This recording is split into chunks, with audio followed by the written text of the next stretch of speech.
ఈరోజు వైఎస్ఆర్ కాంగ్రెస్ పార్టీ రెండు కార్యక్రమాలు చేసుకొని వచ్చింది. ఒకటి వైఎస్ఆర్ కాంగ్రెస్ పార్టీ ఆవిర్భావ దినోత్సవం, రెండు ఈ ఫీజు పోరు మీదను సాగుతున్నటువంటి ఉద్యమం. ఈ ఫీజు పోరుకు సంబంధించి మీకు తెలుసు, మొత్తం ఇవి ఏ విధంగా ఎగ్గొడుతున్నారో తెలుసు. 3 ఫైనాన్షియల్ ఇయర్స్ ఎగ్గొట్టారు. ఈసారి దీంట్లో కూడా పెడతారంటే అందులో కూడా బడ్జెట్లో ఎందులో కూడా పెట్టలేదు. 3,500 కోట్లు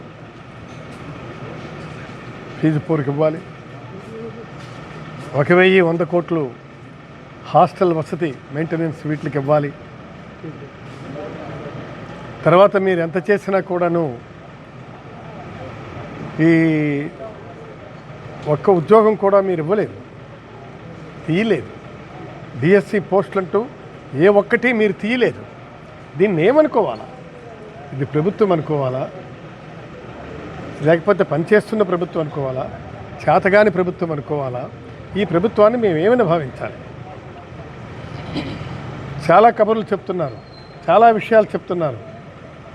దీనికి సంబంధించి మనం ఈ ప్రభుత్వాన్ని నిలదీస్తున్నటువంటిది ఒకటే, మీరు ఇవి ఎప్పటిలోగా చెల్లిస్తారు. వీటిని మనం సీరియస్గా తీసుకోవాలి. తల్లిదండ్రులు, పేరెంట్స్, వీళ్ళంతా కూడా, పిల్లలు అంతా కూడా ఎంతో వేతన పడుతున్నారు. పేద విద్యార్థులు చదువుకు దూరం అవుతున్నారు. దీని మూలంగా ఏ విధమైనటువంటి నిర్ణయాలు తీసుకోవాలో తెలియలేనటువంటి పరిస్థితిలో తల్లిదండ్రులు ఉన్నారు. ఏడ్చుకుంటూ కాలేజీలకు వస్తున్నారు. వాళ్ళు కట్టలేరు, వాళ్ళు ఎంత చేసినా కట్టలేరు. అలాంటి పరిస్థితుల్లో మీరు దీన్ని ఈ విధంగా చేయడం అనేటువంటిది సరైనటువంటి పద్ధతి కాదు. అందుకే మేము ఈ సందర్భంగా అడుగుతున్నాం, వీటన్నిటి మీదను కూడా మీరు విస్పష్టమైనటువంటి ప్రకటన చేయాల్సినటువంటి అవసరం ఉంది. లేనప్పుడు ఈ ఉద్యమం ఇంకా తీవ్రతరం అవుతుంది. ఇది చాలా సీరియస్ టర్న్ తీసుకుంటుంది. అందుకనే పెండింగ్ ఉన్నాయని చెప్తా ఉన్నారు. ఏమండి నారా లోకేష్ గారు, మీరు ఎవరినైనా మోసం చేస్తారు, ఎవరికంటే అబద్ధాలు చెప్తారు? డిసెంబర్ వరకు ఉన్నటువంటి ఎవ్రీ డ్యూ మేము క్లియర్ చేసాం. జనవరి, ఫిబ్రవరి, మార్చ్ అంటే లాస్ట్ క్వార్టర్కి సంబంధించినటువంటి డ్యూ పెండింగ్ ఉంది, పెండింగ్ ఉంటుంది. మీ వల్ల ఇది కూడా పెండింగ్. అది ఎన్నికల కోడ్ వచ్చిందని ఎన్నికల కమిషన్ కంప్లైంట్ ఇప్పించి ఏ బిల్లు కూడా పే చేయకుండా విద్యార్థులను ఆ రోజు తల్లిదండ్రులు కూడా మోసం చేసినారు మీరు. ఈరోజేమో ఆ ఒక్క క్వార్టర్ డ్యూని చూపించి ఈ సంవత్సరం మొత్తం కూడా డ్యూ పెట్టి సుమారుగా 4,000 కోట్ల పైబడి డ్యూ పెడతారా? ఏం ప్రభుత్వం ఇది? ఏం పరిపాలన ఇది? తల్లిదండ్రులు రావేదని తెలియడం లేదా? పిల్లలు కాలేజీకి రానివ్వడం లేదు. కాలేజీలు వాళ్ళు ఫీజులు కట్టకపోతే పరీక్షలు రాయనివ్వమని చెప్తా ఉన్నారు. తల్లిదండ్రులు ఎంత ఇబ్బందులు పడుతూ ఉన్నారు. మీ కార్యకర్తలు, మీ నాయకులు చెప్తా ఉన్నారు అని చెప్పి మాట్లాడుతూ ఉన్నారు. యాజ్ ఏ ఒక డాక్టర్గా గతంలో ఈ ప్రభుత్వంలో మంత్రిగా చేసి ఈ రాష్ట్రంలో ప్రతి జిల్లాలో కూడా ఒక మెడికల్ కాలేజ్ ఉంటే ప్రజలకు మంచి జరుగుతుంది అన్నటువంటి ఆలోచనల్ని దీదన్ chief minister Shri YS Jaganmohan Reddy గారితో షేర్ చేసుకున్నటువంటి వ్యక్తిగా ఆ రోజు జగన్మోహన్ రెడ్డి గారు ప్రజల కోసం, ప్రజల సంక్షేమం కోసం ప్రతి జిల్లాలో ఒక మెడికల్ కాలేజ్ మంజూరు చేసి 5 కంప్లీట్ చేసి ఒక టైం షెడ్యూల్ 24లో ఇన్ని కాలేజ్, 25లో ఇన్ని కాలేజ్, 26లో ఇన్ని కాలేజీని పెట్టుకొని పనులు శరవేగంగా జరుగుతున్నటువంటి సమయంలో ఈ ప్రభుత్వం వచ్చిన తర్వాత అలయన్స్ గవర్నమెంట్లో మా దగ్గర డబ్బులు లేవు, మేము నిర్మాణం చేయలేమని చెప్పి 10 మెడికల్ కాలేజీలు ప్రైవేట్కి ఇచ్చేస్తామనడం అత్యంత దారుణమైనటువంటి విషయమని నేను భావిస్తూ ఉన్నాను. ఎందుకు ఈ మాట చెప్తున్నానంటే, మీరు అమరావతి నిర్మాణం చేస్తున్నామన్నారు, 67,000 కోట్లతో టెండర్లు పిలుస్తున్నామన్నారు. 40,000 కోట్లు ఆల్రెడీ ఇప్పటికే అప్పులు తెచ్చారు. కేంద్ర ప్రభుత్వం గ్రాంట్లు ఇస్తుందని చెప్తా ఉన్నారు. ఏమండి, మెడికల్ కాలేజీలు కట్టడానికి కేంద్ర ప్రభుత్వం గ్రాంట్లు ఇవ్వడం లేదా? మీరు ఎందుకు మెడికల్ కాలేజీల నిర్మాణానికి కేంద్ర ప్రభుత్వ గ్రాంట్లు ఎందుకు మీరు తీసుకోరు?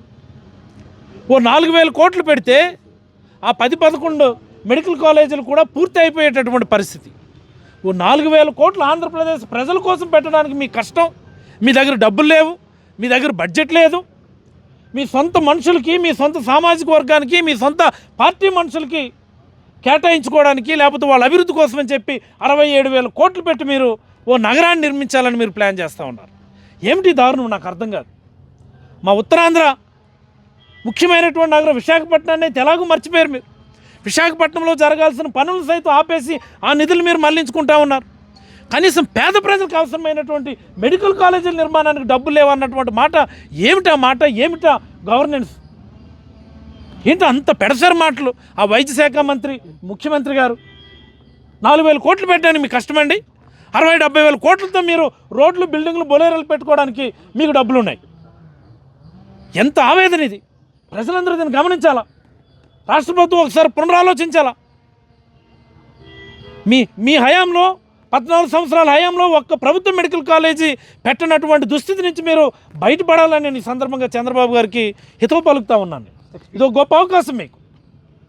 ఖచ్చితంగా మీరు వాటిని ప్రభుత్వ ఆధ్వర్యంలోనే నిర్మాణం చేసి ప్రజలకు అంకితం చేయాల్సినటువంటి అవసరాన్ని చంద్రబాబు గారికి అయితే నేను ఈ సందర్భంగా గుర్తు చేయదలుచుకున్నాను. ప్రతిభాదినం ఈవేళ జరుపుకుంటున్నాం. అటువంటి మంచి తరుణంలో విద్యార్థుల తరఫున, అలాగే పేద విద్యార్థులు, నిరుద్యోగ యువతకు తరఫున ఈ ప్రభుత్వం ఏదైతే ఎన్నికల ముందు వాగ్దానం ఇచ్చిందో అవేవి ఆచరించని విధంగా ఈవేళ జరుగుతున్నట్టు వైనానికి నిరసనగా వైఎస్ఆర్ పార్టీ శ్రేణులు యావత్ రాష్ట్రంలో కూడా అన్ని జిల్లా కలెక్టరేట్ల దగ్గర వైఎస్ఆర్ పార్టీ శ్రేణులు ప్రజలతో, విద్యార్థులతో, యువతతో ఈవేళ నిరసన ర్యాలీలు చేస్తున్నాం. అందులో భాగంగా ఈవేళ శ్రీకాకుళం జిల్లాలో కూడా పెద్ద ఎత్తున విద్యార్థుల తరఫున, నిరుద్యోగ యువత తరఫున ఈ ర్యాలీలో ప్రభుత్వం ఆనాడు ఏదైతే ఎన్నికల ముందు వాగ్దానం ఇచ్చిందో కూటమి ప్రభుత్వం అవన్నీ కూడా ఆచరణ చేయాలి. విద్యార్థుల తల్లిదండ్రులకు పెనుభారమైనటువంటి ఈ వ్యవస్థ పూర్తిగా సమూలంగా మార్చి విద్యార్థులకి ఫీజు రింబర్స్మెంట్ ఇచ్చి విద్యకి ప్రోత్సహించాలని వినయపూర్వకంగా మేము అభ్యర్థిస్తున్నాం.